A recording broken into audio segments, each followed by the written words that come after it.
అందరికీ నమస్కారం. AP 26 channel చూస్తున్నటువంటి ప్రజలందరికీ నమస్కారం. ఈరోజు మనం ఏంటి అంటే ఈరోజు మన చర్చ ఇప్పుడైతే చూస్తూ ఉన్నాము.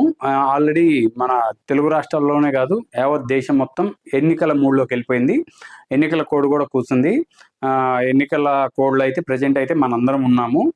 ఇక్కడ మన ఆంధ్రప్రదేశ్ రాష్ట్రానికి ప్రధానంగా మనం చూసుకున్నట్లయితే ఇప్పుడు ఉన్నటువంటి అధికారంలో ఉన్నటువంటి వైఎస్ఆర్సీపీ పార్టీ, ప్రతిపక్షంలో ఉన్నటువంటి టీడీపీ, జనసేన పార్టీ, వీటి మధ్యలో అయితే పోరు హోరాహోరీ ఉందని చెప్పడంలో ఎటువంటి సందేహం లేదు.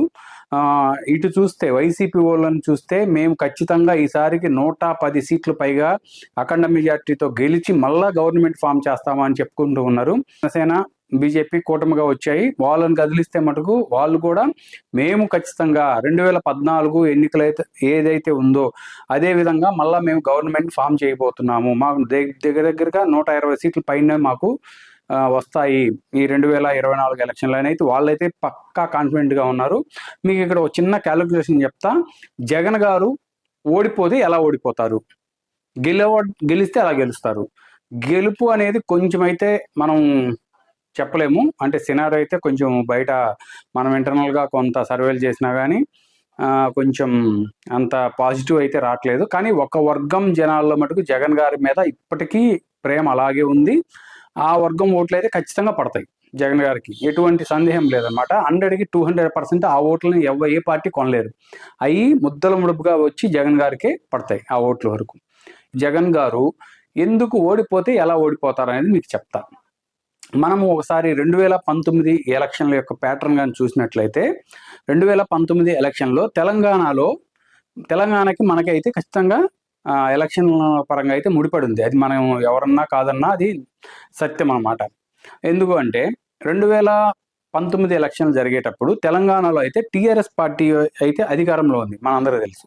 టీఆర్ఎస్ పార్టీ డైరెక్ట్గా కానీ ఇండైరెక్ట్గా కానీ జగన్ గారికి ఎంతగా సహకరించిందంటే మనందరికీ తెలుసు. అది ఆల్మోస్ట్ ఆర్థికంగా కానీ ఇంకా ఏమన్నా కానీ ఏ విధంగా కావాలంటే ఆ విధంగా ఇక్కడ జగన్మోహన్ రెడ్డిని 2019లో ఎట్టి పరిస్థితుల్లో గెలిపించాలని బాగా సహకరించారు.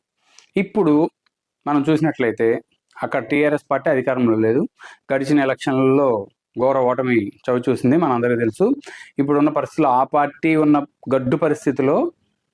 చాలా గడ్డు పరిస్థితులు ఎదుర్కొంటుంది తెలంగాణలో.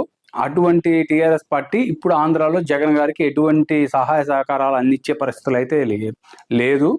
అది మనం చూస్తున్నాము. ఎందుకంటే అక్కడ గెలిచినటువంటి కాంగ్రెస్ గవర్నమెంట్, రేవంత్ రెడ్డి గారు ఎంత స్ట్రాంగ్గా తయారయ్యారంటే బాగా స్ట్రాంగ్గా తయారయ్యారు. ఆల్మోస్ట్ టీఆర్ఎస్లో ఉండే ఎమ్మెల్యేలందరినీ డోర్స్ ఓపెన్ అని చెప్పి నిన్నటి రోజు ప్రకటించారు. డోర్స్ ఓపెన్ చేశాము, ఇంకా రావచ్చు అని.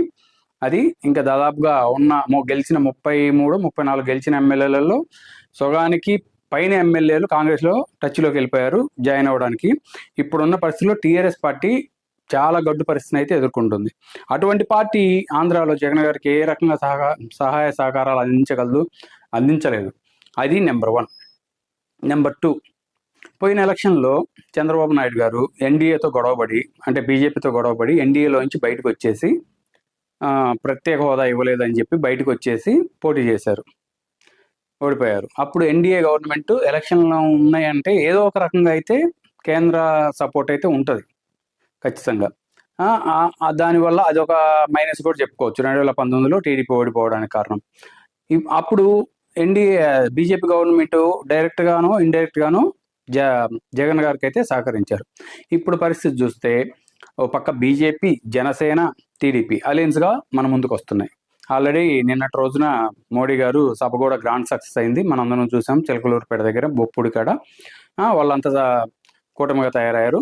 తర్వాత 2019లో ప్రధానంగా జనసేన పార్టీ విడిగా పోటీ చేసింది. ఈ జనసేన వల్ల దాదాపు 41 నియోజకవర్గాల్లో టీడీపీకి సంబంధించిన ఓట్లు కానీ ఏదైనా కానీ ఓటు బ్యాంక్ అయితే చీలిపోయి అంతిమంగా వైసీపీ లబ్ధి పొందింది. అది ఎవరు కాదన్నా అవునన్నా జగమెరిగిన సత్యం, మన అందరికి తెలుసు.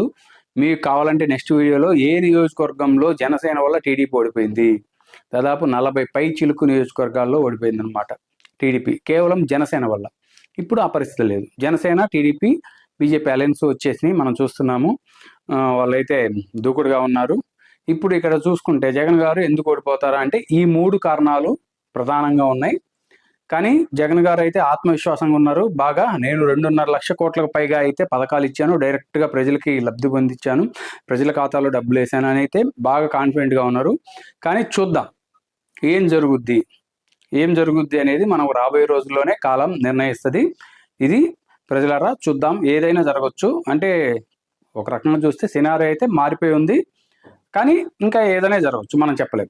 ఎందుకంటే అంతిమంగా ప్రజలు తీర్పిస్తారు కాబట్టి రాబోయే రోజుల్లో కాలమే మనకి సమాధానం చెప్తుంది. ఇది